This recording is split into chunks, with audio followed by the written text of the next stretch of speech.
Imagine this scenario for a second. You are sitting in a high-rise in New York City. You're young, you're working at a prestigious financial firm, and you are surrounded by some of the smartest people on the planet. You have a boss you deeply admire. The pay is incredible. The path forward is crystal clear. It is the definition of safety and success. And then, you decide to walk into that boss's office and tell him you're quitting to sell books out of a garage. It sounds like insanity, doesn't it? If you look at it through a purely logical, short-term lens, it is insanity. But that is exactly the moment where the difference between a job and a calling is defined. It's the classic entrepreneur's dilemma, but the specifics here are fascinating. We are talking about the origin story of one of the world's largest companies. But before it was an empire, it was just a conversation in Central Park. The input we're looking at today describes that exact walk. The boss listens, nods, and says, "That sounds like a really good idea, but it would be an even better idea for someone who didn't already have a good job." Which is actually very sound advice. It's rational. That boss was trying to protect a talented employee from unnecessary risk. But the protagonist in this story, let's call him the founder, he wasn't operating on the same operating system as everyone else. He knew that if he stayed, he would be comfortable, but he also realized that comfort is often the enemy of greatness. He framed it in a way that I find incredibly powerful. The regret minimization framework. Right. Projecting yourself forward to age 80. Exactly. He imagined himself at 80 years old, looking back on his life. He knew that at 80, he wouldn't regret trying and failing. If he launched this thing and it went to zero, he could live with that. But he knew, with absolute certainty, that he would be haunted by the decision to never try at all. That "what if" would have eaten him alive. It's a haunting concept, isn't it? The idea that the safe path is actually the more dangerous one emotionally. We tend to view risk as financial, losing your salary, losing your bonus. But he viewed risk as existential. The risk was losing his own narrative. That's a beautiful way to put it, losing his narrative. And you have to remember, this wasn't a glamorous start. He talks about being a garage inventor as a kid, making cement-filled tire gates and solar cookers out of umbrellas. He always had that tinkering spirit. So when he made the leap, he wasn't moving into a sleek office. He was moving into a garage, and the skepticism he faced was brutal. There's that story about the investor, right? The Dave character mentioned in the text. Oh, that story is priceless. It perfectly captures the disconnect between a visionary and the rest of the world. So, 25 years ago, the founder meets this guy, Dave, and asks for an investment. He lays it out. "I'm starting a bookstore in my garage, putting it online, and shipping it myself." And then he drops the hammer. He tells Dave, "If you invest in me, someday I'm going to be the richest man in the world. I'll do over $100 billion. That number must have sounded completely made up back then. It was fiction. You have to understand the context. 25 years ago, statistically, there was no such thing as a $100 billion individual. Countries didn't talk in those numbers easily. Our national debt wasn't even framed that way. And here is this 26-year-old guy in a garage telling a seasoned investor he's going to break the ceiling of capitalism. And the investor scoffed. He laughed. He was jesting, scoffing. To him, it was a delusion, but to the founder, it was his truth. He didn't know for sure it would happen, but he was already applauding himself, already moving with that slow is smooth, smooth is fast mentality. The difference was that the investor saw the garage, but the founder saw the internet.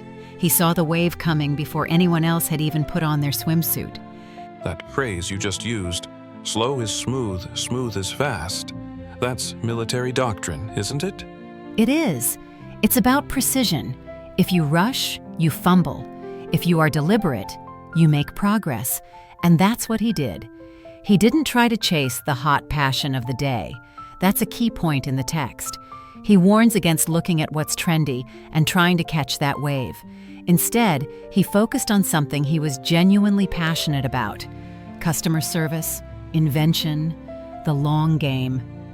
This brings us to the deeper philosophical core of the text, which I think is the most important part for our listeners. It's the distinction between gifts and choices. This is the crux of it.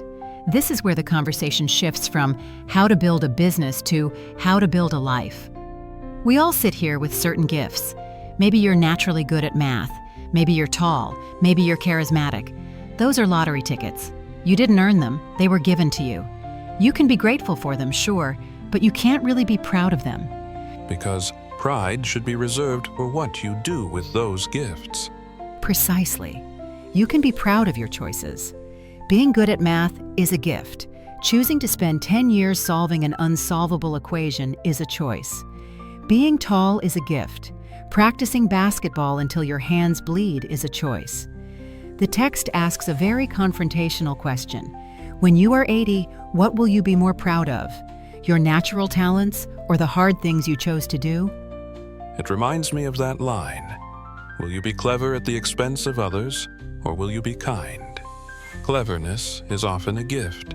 Quick wit, high IQ. But kindness? Kindness is hard. Kindness is a choice you have to make every single day, especially when it's easier to be cynical. Cynicism is easy. It's lazy. It's a protective mechanism. Will you be a cynic or will you be a builder? That's one of the questions posed. Builders take risks. Builders get criticized. If you choose to be original, if you choose to follow your conviction rather than dogma, you are signing up to be misunderstood. And that's a scary place to be. The text mentions, will you wilt under criticism? Because if you do anything interesting, the criticism is guaranteed. It is the tax you pay for distinctiveness. If you follow the herd, if you just have a job rather than a calling, you are safe. You fit in. But you also give up your authorship. The text says, your life, the life you author from scratch on your own, begins. That is terrifying agency. It means you are the only one holding the pen. I want to circle back to the concept of a calling. The text says you can have a job, a career, or a calling. And if you find a calling, you've hit the jackpot.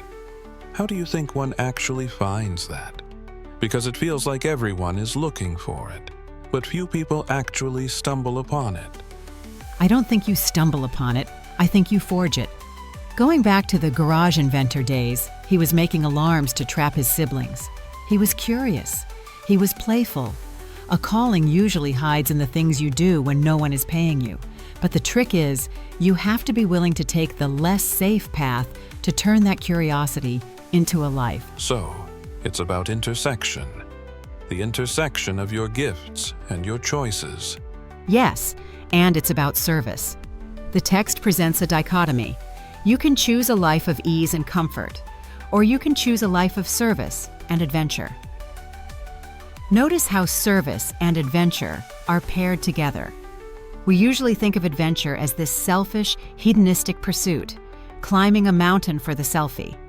But here, adventure is linked to service, creating something that empowers others. That's a profound shift. The adventure isn't just about the adrenaline. It's about the impact. Right? When he talks about providing tools that empower other people to deploy their creativity, that's the service. That's the platform. And that is way harder than just seeking comfort. Comfort is a sedative. It keeps you in the financial firm in New York City. Adventure requires you to go to the garage. It's interesting to think about the timeline. We live in an era of instant gratification. But this script emphasizes patience. Slow is smooth. The 100 billion didn't happen overnight. It happened over 25 years of making the hard choice over the easy choice, day after day. And that's why the regret minimization framework is so vital. It forces you to look at the long arc. If you only look at tomorrow, you'll choose the easy thing. You'll choose the ice cream. You'll choose the safe job. If you look at the end of your life, you realize that safety is actually the biggest risk of all because it guarantees mediocrity. It's the difference between bluffing it out when you're wrong and apologizing. One protects the ego in the moment. The other builds character for a lifetime. Exactly. Will you guard your heart against rejection, or will you act when you fall in love?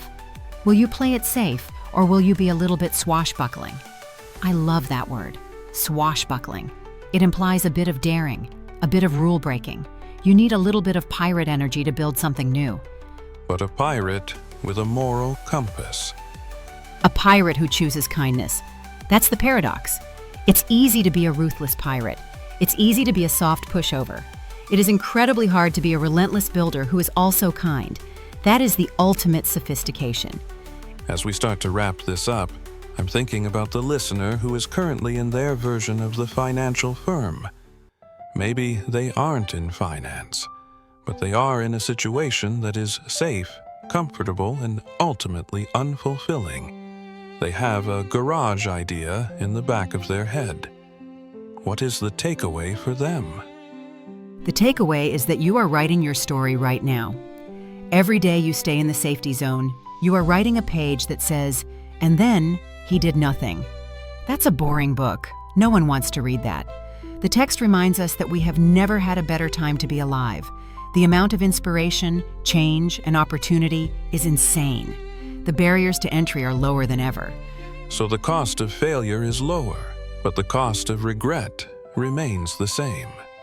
The cost of regret is actually higher now because you have fewer excuses. You can't say, "I didn't have the tools." The tools are everywhere. The question is, do you have the guts? Do you have the willingness to be misunderstood? And are you willing to bet on your choices, not just rely on your gifts? That's it. Jules Verne, Mark Twain, Galileo. The text mentions all these curious minds from the ages. They would have killed to be alive right now.